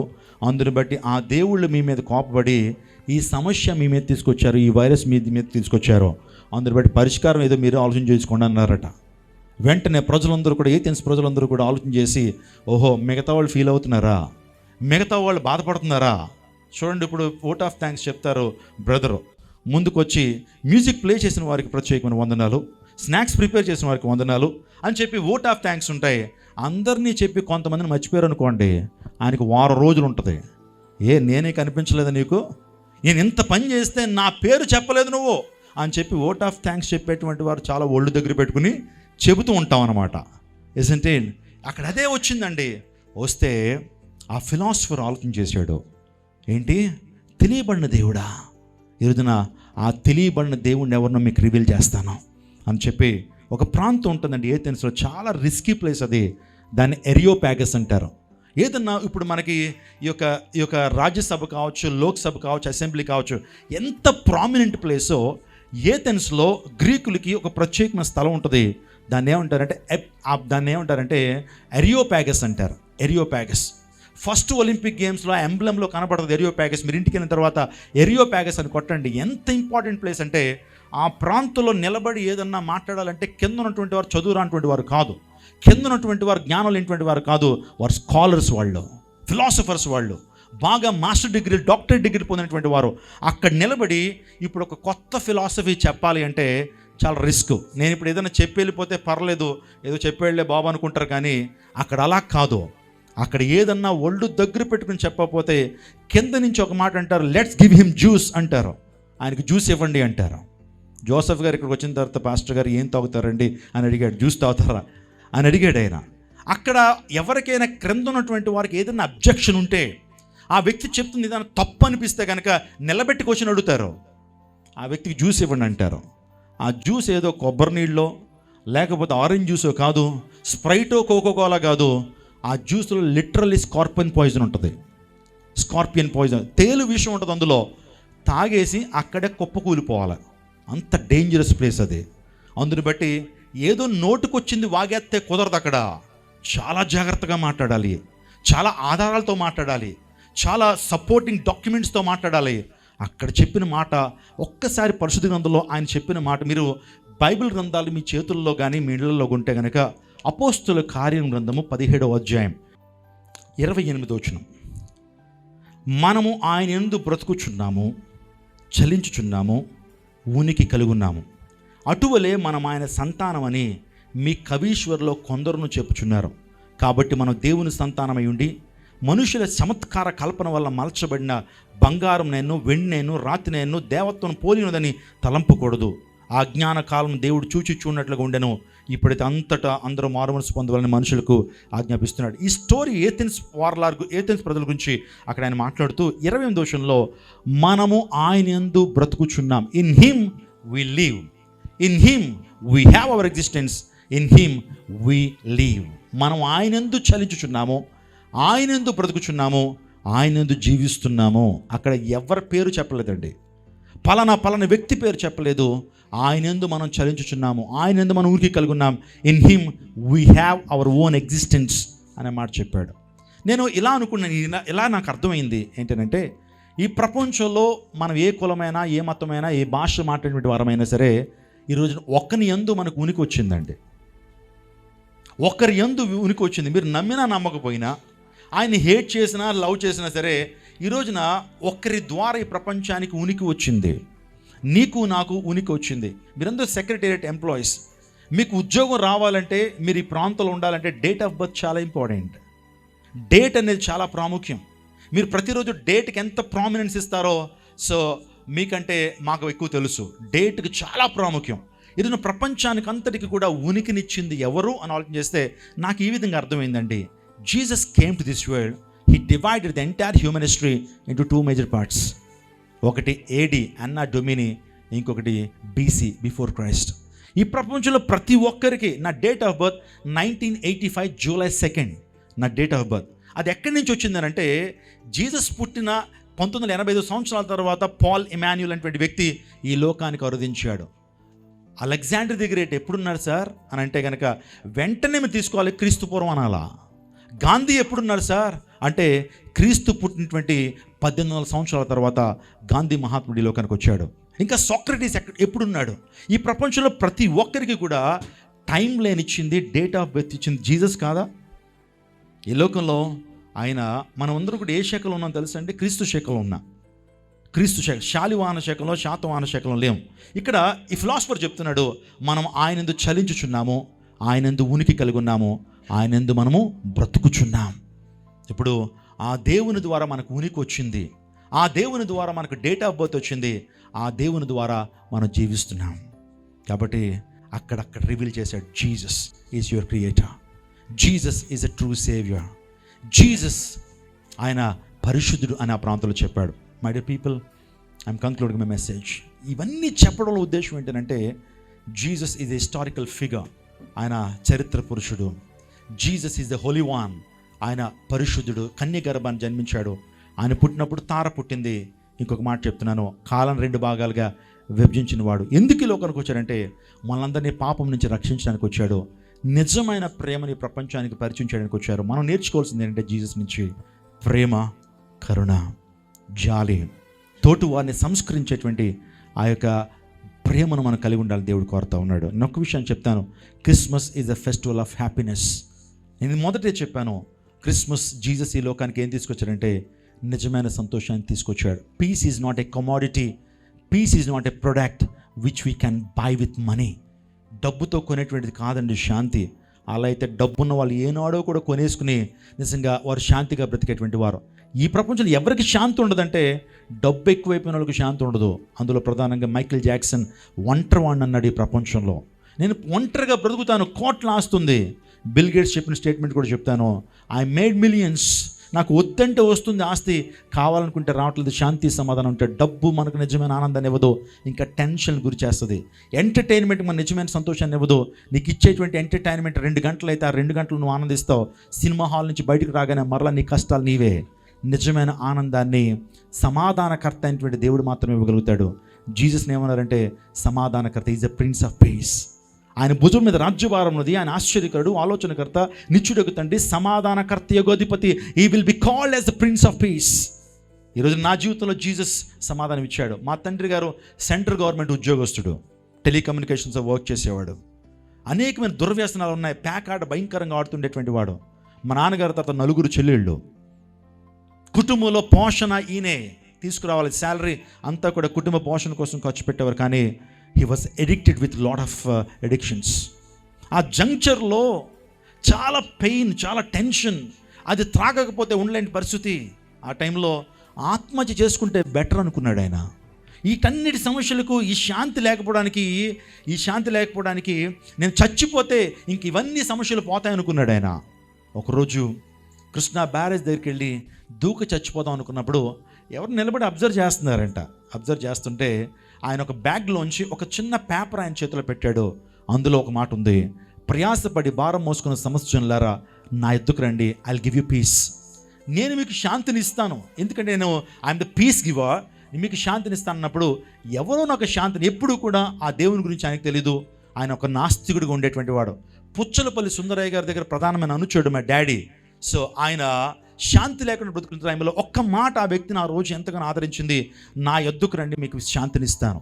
మీ జీవితంలో ఈ లోకంలో బ్రతుకుతున్నంత కాలము శాంతి సమాధానము, చనిపోయిన తర్వాత కూడా ఆత్మశాంతిని ఇస్తానని ఆ పాంప్లెట్లో రాయబడితే అదంతా చదివాడు. ఏదో ఊరట అనిపించింది, ఎవరో నా సమస్యకు పరిష్కారం ఇస్తారనమాట అని చెప్పి క్రింద ఉన్నటువంటి అడ్రస్కి వెళ్ళి ఇంకా నాకు ఎక్కువ విషయాలు తెలుసుకోవాలనిపిస్తుందండి. ఈ కరపత్రంలో విషయాలు నిజంగా వాస్తవం నాకు అనిపిస్తున్నాయి. I just want to know more about Jesus Christ, can you please tell me అని ఆ నెంబర్ దగ్గరికి వెళ్తే అన్ని విషయాలు చెప్పినప్పుడు ఆయనకు అర్థమైపోయింది, నా జీవితంలో శాంతికి అశాంతికి కారణము నేను చేసిన పాపమే.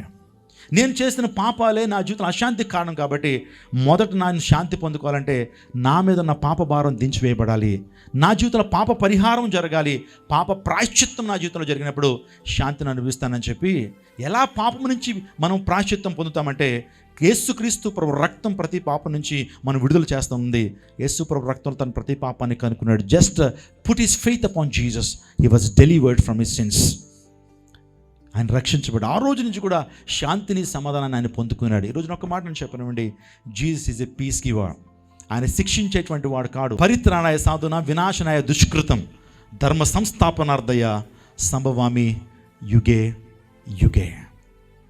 దేవుళ్ళారా మీరు ఎందుకు వచ్చారు, అవతార పురుషులారా ఎందుకు వచ్చారంటే వాళ్ళు చెప్తున్న మాట పవిత్రాణాయ సాధున, సాధువులందరినీ పరిరక్షించడం కొరకు, కాపాడడం కొరకు, వినాశనాయ దుష్కృతం దుష్టులందరినీ కూడా చంపేయాలని. లిటరల్గా మన మైండ్ ఉపయోగించి మనం మాట్లాడుకుందామా? ఎవరున్నారండి మంచోళ్ళు? దేవుని ఉద్దేశమే మంచోళ్ళని నిద్రించాలంటే ఎవరున్నారు మంచోళ్ళు? గుండెల మీద చేసుకుని చెప్పగలమా నేను మంచిదాన్ని మంచివాడిని? అందరిలో తప్పులు లేవా, పాపం లేవా? అదే కదా మన సమస్య. దేవుడే గనుక మంచోళ్ళని ఉద్ధరించి చెడ్డోళ్ళని చంపేస్తాను కదా, ఫస్ట్ నేను లేచిపోవాలా? కానీ దేవుని సిద్ధాంతం ఎలా అయితే బాగుంటుందిగా, పాపిలో ఉన్నటువంటి పాపాన్ని చంపి పాపికి శాంతినిస్తే బాగుంటుందిగా. తలనొప్పి వచ్చిందంటే మనం తల బాదుకోవడం కాదు, ఒక ట్యాబ్లెట్ వేసుకుని ఆ తలనొప్పిని నివారించుకోవటం, ఉపశమనం పొందటం, ఇట్స్ ఎ స్మార్ట్ ఐడియా. మనలో పాపం ఉంది, అది మన సమస్య. అందుని బట్టే పాపోహం పాపకర్మాన్ని మనం చెప్తున్నాము. మనలో ఉన్న పాపాన్ని తీసేసి మనల్ని శిక్షించకుండా మనకు నిత్య జీవాన్ని ఇస్తే ఆప్షన్ బాగుందేమోగా. Jesus came to this world to save sinners. పాపులను రక్షించు క్రీస్తు యేసు ఈ లోకానికి వచ్చాడు. మనలో ఉన్న పాపాన్ని తీసివేయడానికి ఈ లోకానికి వచ్చాడు. అది కేవలం పరిశుద్ధుడు మాత్రమే చేయగలడు. I'm concluding my dear people, Christmas is the festival of love, Christmas is the festival of salvation, and Christmas is the festival of Joy. God bless you. Close your eyes. I want to pray for you. I want to pray for you. I want to pray for you. In this special time, God has spoken to you. ఈ మాటలు first time నువ్వు వింటున్నట్లయితే ఒక గంట సేపు మీకు ఎటువంటి deviation లేకుండా కాన్సన్ట్రేటివ్గా మీరు విన్నారు ఈ యొక్క ప్రబోధనాన్ని. మీరు ఒకవేళ ఇందులో సత్యం ఉన్నదని గ్రహిస్తున్నట్లయితే, మీ హృదయానికి తాకినట్లయితే చిన్న ప్రేయర్ చేసుకోండి. మీ సమస్య నుంచి పరిష్కారం ఆయన ఇస్తాడు. Jesus is a solution for every of your problem. Jesus is a healer. నిన్ను స్వస్థపరిచేటువంటి వాడు, నీకు శాంతినిచ్చేటువంటి వాడు, నిన్ను రక్షించేటువంటి వాడు. నేను ప్రార్థన చేస్తాను. Father, we thank you Lord for the wonderful time that are given us Lord. You have spoken with us in this afternoon. ప్రభువా, ఇక్కడ చాలామంది గనులు ఉన్నారు, ఉన్నతమైన స్థానంలో ఉన్నారు. ఈ రోజున సత్యం ఎవరో, ఈ లోకంలో మాకున్న సమస్య ఏంటో, ఈ లోకానికి వచ్చి ఎందుకు వచ్చావో ప్రభు సూటిగా తేటగా మీరు మాతో మాట్లాడారో, ఎవరైతే ప్రభు ఇంకా అశాంతి ప్రాంతాలు ఉన్నారో, ఇబ్బందులతో ఈ ప్రాంతాలు ఉన్నారో వారిని రక్షించండి, వారిని కాపాడండి, వారికి మంచి జీవితాన్ని ఇవ్వండి. వారి జీవితాల్లో ప్రభు గొప్ప మేలుతో వారిని నడిపించమని వేడుకుంటూ యేసు పుణ్యనామమున ఈ మనవులు మీకు సమర్పిస్తున్నాము తండ్రి. ఆమేన్ చెప్తారా? ఆమేన్. ఆమేన్ అంటే అగునుగాక, నేను చెప్పిందంతా కూడా జరుగునుగాక అని అర్థం.